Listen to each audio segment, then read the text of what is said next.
আমরা এখন যে রাস্তাতে আছি, এই রাস্তাটা অনেক সুন্দর এবং সাজানো গোছানো। চারপাশটা অনেক সবুজ। আমরা এই রাস্তাটা ধরেই এগুতে চাচ্ছিলাম। কিন্তু সামনে যেতেই আসলে বিপত্তিটা ঘটল। সামনে যেতেই দেখলাম রাস্তার সামনে পুরাটা কাঁচা। এইজন্য আর সামনের দিকে এগুতে পারলাম না। আমরা যথারীতি ব্যাক করতে হলো আমাদের। নিশ্চয়ই বুঝতে পারছেন এই রাস্তাটা কোথায়? ৪ রাস্তার যে ব্রিজ এবং ৪টা রাস্তার যে মোড় ছিল ওইটা। তো আমরা যথারীতি ব্যাক করে চলে এসে সোজা যে রাস্তাটা, এটা সম্ভবত পরে জানতে পারলাম তেঁতুলিয়ার রাস্তা। এই রাস্তা ধরেই সামনের দিকে এগোচ্ছিলাম। রাস্তাটা খুবই ভালো, নির্জন পরিবেশ, গ্রামের মধ্যে। অনেক ভালো লাগছিল আমাদের যেতে। গ্রামীণ পরিবেশ হলে যা হয় আর কি, আর গ্রামীণ পরিবেশটা এমনই হওয়া উচিত। এই বাসার সামনে আবার সুন্দর ফুল গাছটাও লাগানো। চাচা হেঁটে যাচ্ছে। সবুজ প্রকৃতি, গ্রামীণ পরিবেশ, গ্রামীণ যে এলাকা চারপাশটা একেবারে সবুজে ঘেরা, ঘরবাড়ি অনেক দূরে দূরে, রাস্তার দুপাশে এই জায়গায় ইউটার্ন। আমি তো ভাবছিলাম সোজাই হবে হয়তো, কিন্তু ইউটার্ন নিলাম। ইউটার্ন নেয়ার পরে সোজাই যাচ্ছিলাম। এই ডান পাশটাতে পুরাটাই মাঠ। অনেক ভালো লাগছিল দেখতে।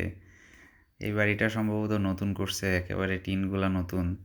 ছেলেটা যেভাবে দৌড়ে আসছিল, ভয়ই পেয়ে গেছিলাম যে গাড়ির সামনে এসে পড়ে নাকি।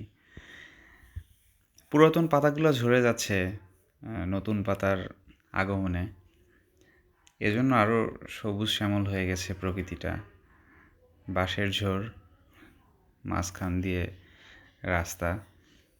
এটা বাগান করছে, পাশেই কবরস্থান। এটা কবরস্থানটা কিন্তু অনেক সুন্দর, লাইটিংয়ের ব্যবস্থা করছে। গ্রামের মধ্যেও পরিবেশ এখন অনেক ছিমছাম হয়ে গেছে। প্রত্যেকটা মানুষই আসলে সচেতন এখন।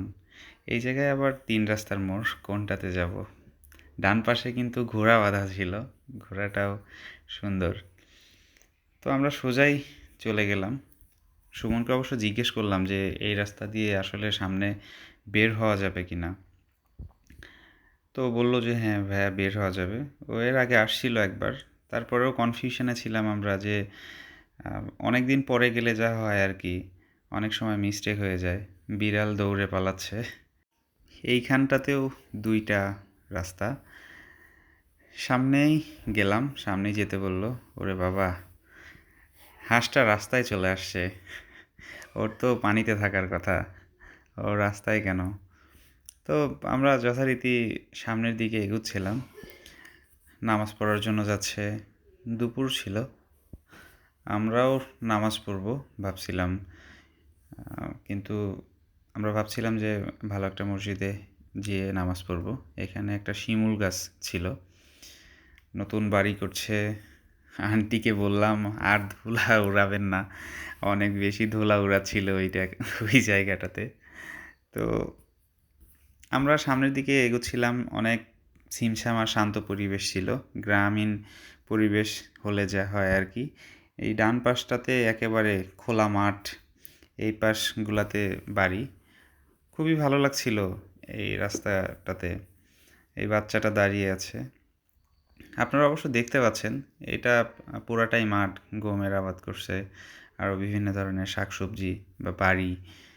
মানে গ্রামীণ পরিবেশ এমনই তো হওয়া উচিত। সব কিছু একেবারে গোছালো টাইপের, জমি জমার মধ্যে ঘরবাড়ি, বা একেবারে চিরসবুজ যেটাকে বলা হয়। ওরে বাবা, বলতে বলতে মসজিদ পেয়ে গেলাম সামনেই। অনেক সুন্দর, তেঁতুলিয়া ফকিরপাড়া প্রাথমিক বিদ্যালয়ে চলে আসলাম। অনেক সুন্দর একটা জায়গা, দেখেই মন ভরে যাওয়ার মতো। শান্ত পরিবেশ, ছিমছাম। মসজিদ পাশেই এই বিদ্যালয়টি, যেখানে আসলে দেখলে যে কারো ভালো লাগবে। অপোজিট পাশটাতে পুরাটাই মাঠ, একেবারে শান্ত এবং নিরিবিলি পরিবেশ। খুবই সুন্দর লাগছিল এবং আমরা এইখানকার একটু ভিডিও টিডিও করে দেন রওনা দিলাম। ধন্যবাদ, অনেক সময় নষ্ট করলাম আপনাদের। দোয়া করবেন আমাদের জন্য। ধন্যবাদ।